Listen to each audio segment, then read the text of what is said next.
And to go deeper on today's session, Johan Grahn, who is the Allianz Investment Management Vice President and Head of ETFs, joins us now. Johan, markets clearly reacting to Fed Chair Jerome Powell's remarks with the National Association for Business Economics.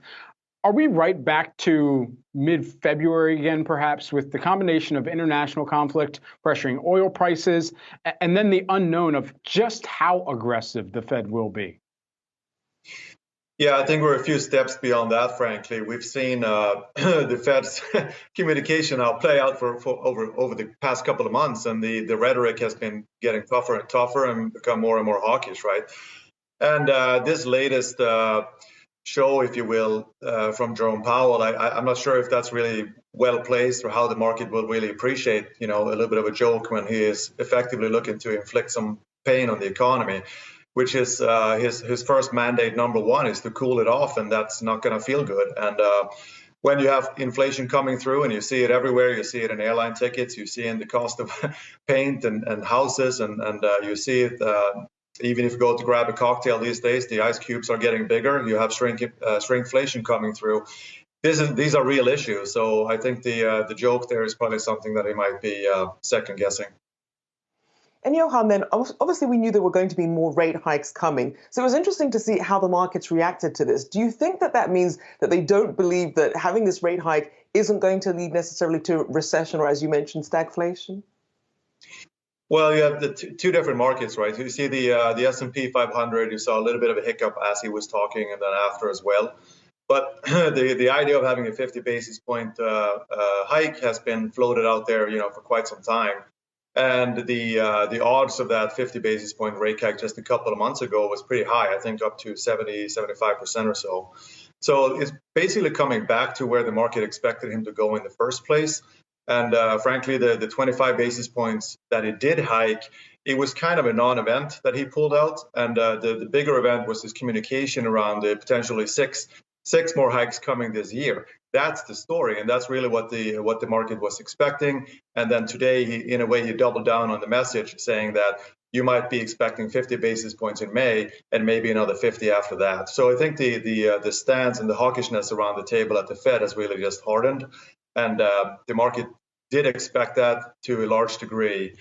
The bond market, obviously, is the other side of the coin. And you can see how between the 2-year and the 10-year, you only have a 20 basis point spread today.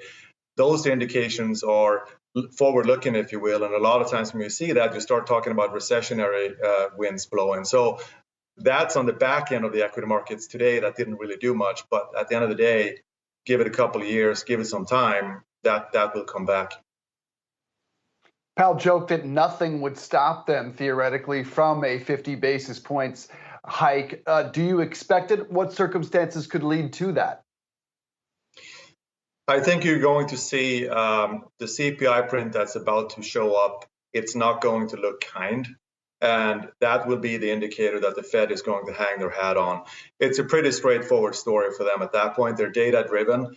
And I can't come up with any other data points that they will need to see in order to not go faster. They're already behind, and the only way to catch up is to accelerate. In this case, not the accelerator, but the brake pedal. And back to your question about the markets, you also see the scenario where you hear a lot of conversations around historical evidence of equities going up when rates are being hiked. Well, that might be true, but if you have earnings going down at the same time, I think it would be pretty naive for the equity investors to hitch their wagons to some of those smaller historical facts.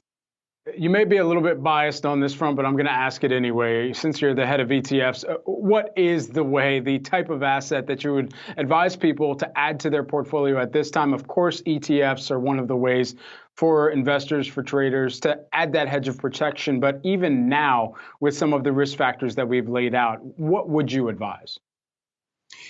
Well, it's the good old Tina discussion, right? There is no really good place to put your assets today. You're losing big time if you're sitting on cash. Inflation will chew that up very quickly, even if you might be getting a few basis points extra after the rate hike. There's no question about that. Fixed income is tough, as you know. The rates are still very, very low. And as you have rate expectations, coming back up, you should not expect to get a big payoff from the bond market. So it kind of leaves the equity market and everything in between. But let's face it, anything that's not a bond is creeping closer to equity. So if you're looking for the equity risk premium to keep you over or tide you over during an inflationary market session, then that's where the money is going. And you're seeing that still today in face of all the uncertainty that's around us today. And we haven't even talked about, the Europeans now talking about potentially getting hard on Russian oil, for example, and you have other geopolitical overhangs.